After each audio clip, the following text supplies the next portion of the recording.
DMTV Info, votre chaîne d'information en temps réel. La politique, la santé, le sport, les faits de société, la musique, les rumeurs et bien plus encore. Vous découvrirez cela dans notre chaîne DMTV Info.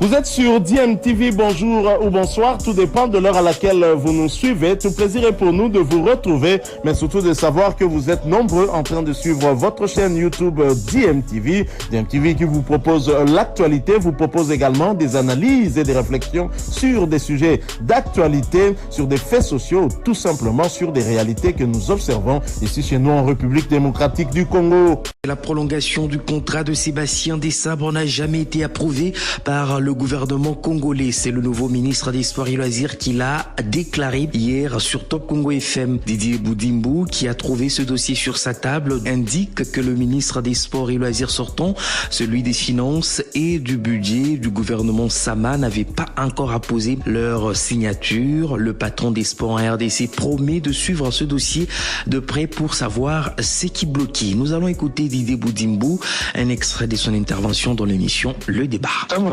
Dans la dossier, il y a quelques arrêts et puis il y a quelques demandes qui n'ont pas encore été satisfaits. Et quand je suis arrivé, j'ai trouvé dans son dossier qu'il avait quelques arriérés et puis quelques demandes non encore réalisées. Et aussi, je me suis rendu compte que mon prédécesseur, tout comme le ministre des Finances et Budget, n'ont jamais signé ce contrat. Pourquoi ne l'avait-il pas fait? Là, je ne sais pas. Nous sommes dans une période où chaque ministre veut faire un état des lieux dans son cabinet. J'attends voir le ministre du Budget qui ont des placements pour en savoir un peu plus. Le ministre du Budget a se déplacé qui n'a la première ministre, n'a osé la retourner pour n'a quoi approcher, pour n'a quoi pourquoi signer quitter, qu'est-ce qui est bloqué. Mais à ce que je sache, c'est que le gouvernement est de très bonne foi et je pense que le temps de lever 2-3 zones d'ombre, l'entraîneur, il sera en tout cas payé parce que nous voulons une équipe forte, il sera payé, mais c'est vrai que nous, on a aussi certaines exigences au Toro Sengaye. Voilà, c'était là le ministre des Sports et Loisirs, Didier Boudimbo. Je rappelle que Sébastien Desabre est arrivé à la tête du staff technique de la RDC en août 2023 en remplacement d'Hector Raoul Couper.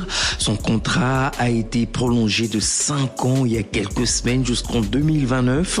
Jusqu'à maintenant, le gouvernement n'a pas encore reconnu la prolongation de ce contrat. Et puisque nous parlons de cette sortie médiatique du patron des sports en RDC, il a profité de l'occasion pour démentir l'information selon laquelle il aurait sollicité du gouvernement congolais une somme de 540 millions de dollars ou 700 millions de dollars américains pour rénover complètement les stades des Martyrs et Tata Raphaël. Nous allons une fois de plus écouter Didier Boudimbo sur des propos traduits. Depuis na bandi na nuku na sisi rapporté na na sisi ba tourner na ngate sikombo wango na senyango na butu na senyango wapi et puis panani parce que depuis que j'ai commencé, je n'ai pas encore fini mes tournées et je n'ai même pas encore fait le rapport. Et comment je peux demander cet argent? Parce que si je dois demander l'argent, je le ferai auprès de la première ministre et le président de la République. Je n'ai jamais écrit cette lettre pour demander l'argent et je suis étonné de voir ça sur Internet. Ce sont des personnes de mauvaise foi qui veulent salir ma réputation.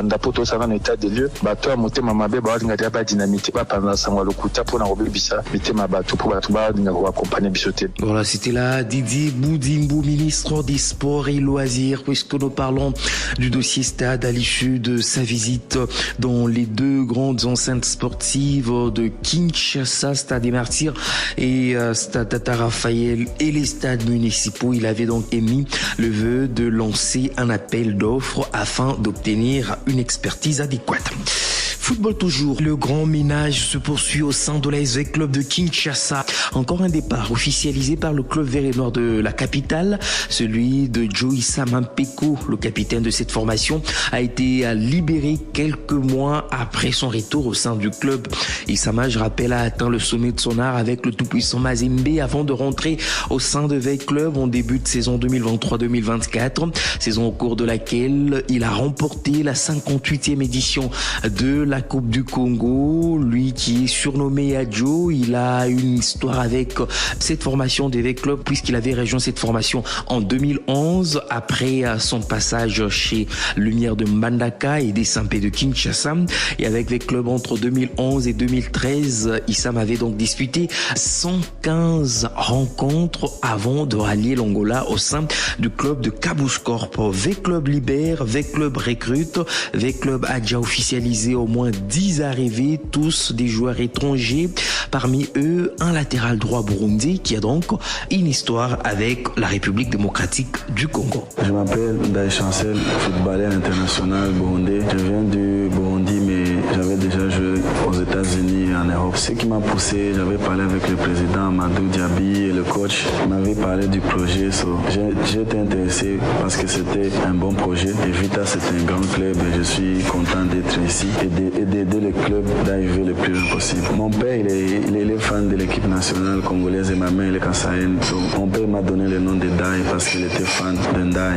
En tant que joueur, je vais faire de mon mieux, me donner, mouiller le maillot parce que c'était un grand club et les supporters demandent plus. Ah non, c'est pas la première fois que j'ai conquis. J'ai joué à l'étranger beaucoup de temps et je connais le grand club, c'est la pression. Voilà, vous avez donc là compris la petite histoire qui lie Chancel Ndaye à la République démocratique du Congo. Une autre arrivée, c'est celle de Pascal Eboussi, défenseur central camerounais de 26 ans. C'est Pascal Eboussi, originaire du Cameroun, 26 ans, défenseur central. Déjà, je suis en contact avec l'équipe et l'administration depuis plus de 4 mois aujourd'hui. Il fallait que j'arrive à Kinshasa pour finaliser toute la cause avec le président Diaby et le coach et avec le reste du staff. Déjà, quand j'ai été, on m'a parlé de Vita Club. Je suis africain, donc je sais qui est Vita Club et l'engouement des supporters et tout ce qui va avec. Donc j'avais tout un plaisir pour moi de venir pour être membre de l'équipe et donner ma pièce, apporter un peu du mien dans l'édifice. Ça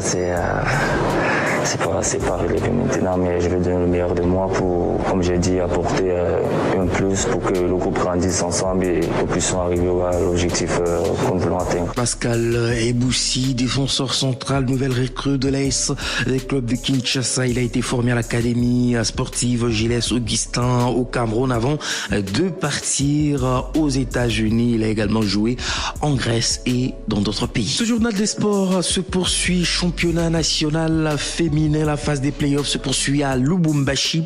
Hier, belle entame pour le FCF Mazembe qui a battu FCF Banamukuba sur le score de 4-0. Nous allons écouter Lamia Boumedi. Belle entame, oui, mais le coach de l'équipe noire et blanc de Lubumbashi n'est pas du tout satisfait du contenu. Aujourd'hui, c'est le premier match, première victoire. C'est bien de commencer par 3 points. Mais je ne suis pas vraiment satisfaite du rendement des joueurs. Peut-être parce que c'est le premier match. Il y avait, surtout le premier temps, il y avait beaucoup de jeux individuels. Il n'y avait pas beaucoup de jeux collectifs. On doit régler ce problème-là. Tout d'abord, on cherche de gagner le match, la victoire. Après, on cherche le rendement, on cherche la cohésion entre les joueuses. Aujourd'hui, on a raté des occasions très très franches devant le but parce que chacune de nos joueuses elle veut marquer. Bon, ça c'est pas bien pour le groupe, c'est pas bien pour l'équipe. Et on doit régler ce problème-là. Non, parce qu'on a dominé tout le match. C'est à nous qui décide de faire monter l'intensité ou faire descendre l'intensité. Donc c'est nous qui avons dominé tout le match. Voilà, c'était là le coach Lamia Boumedi du FCF Mazembe. De son côté, le FCF Manu de Kinshasa a été tenu un échec par la formation de Miss Kana, 2 buts partout. Un bon résultat, bien que le coach Chico Damani pense que la différence s'est faite au niveau mental. J'ai compris quelque chose, j'ai attiré quelque chose par rapport à cette équipe-là.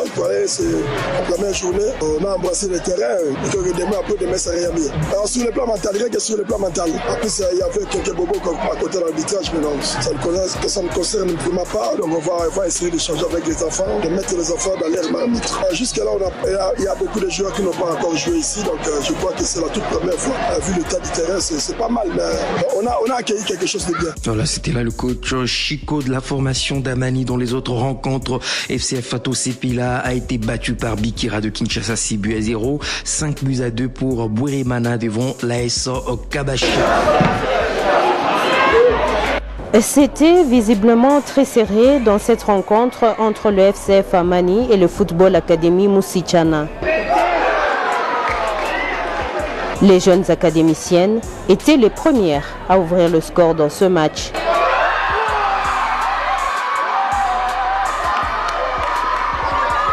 Les Quinoises égalisent, puis reprennent l'avantage grâce à Safi Kasongo et Nossa Boudi.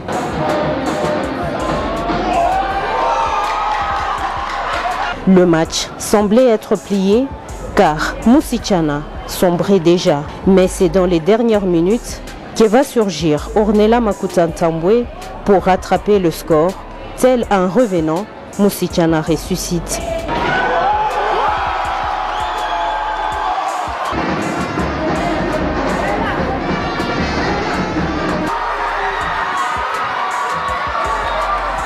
Deux buts partout, score à l'arrivée entre Amani et Moussichana. Et c'est le premier nul enregistré par les jeunes académiciennes depuis le début de la phase de play-off.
Karine papa. Mokonde. Boto siningi ngai mtu avocat. Yawa. Ngoi.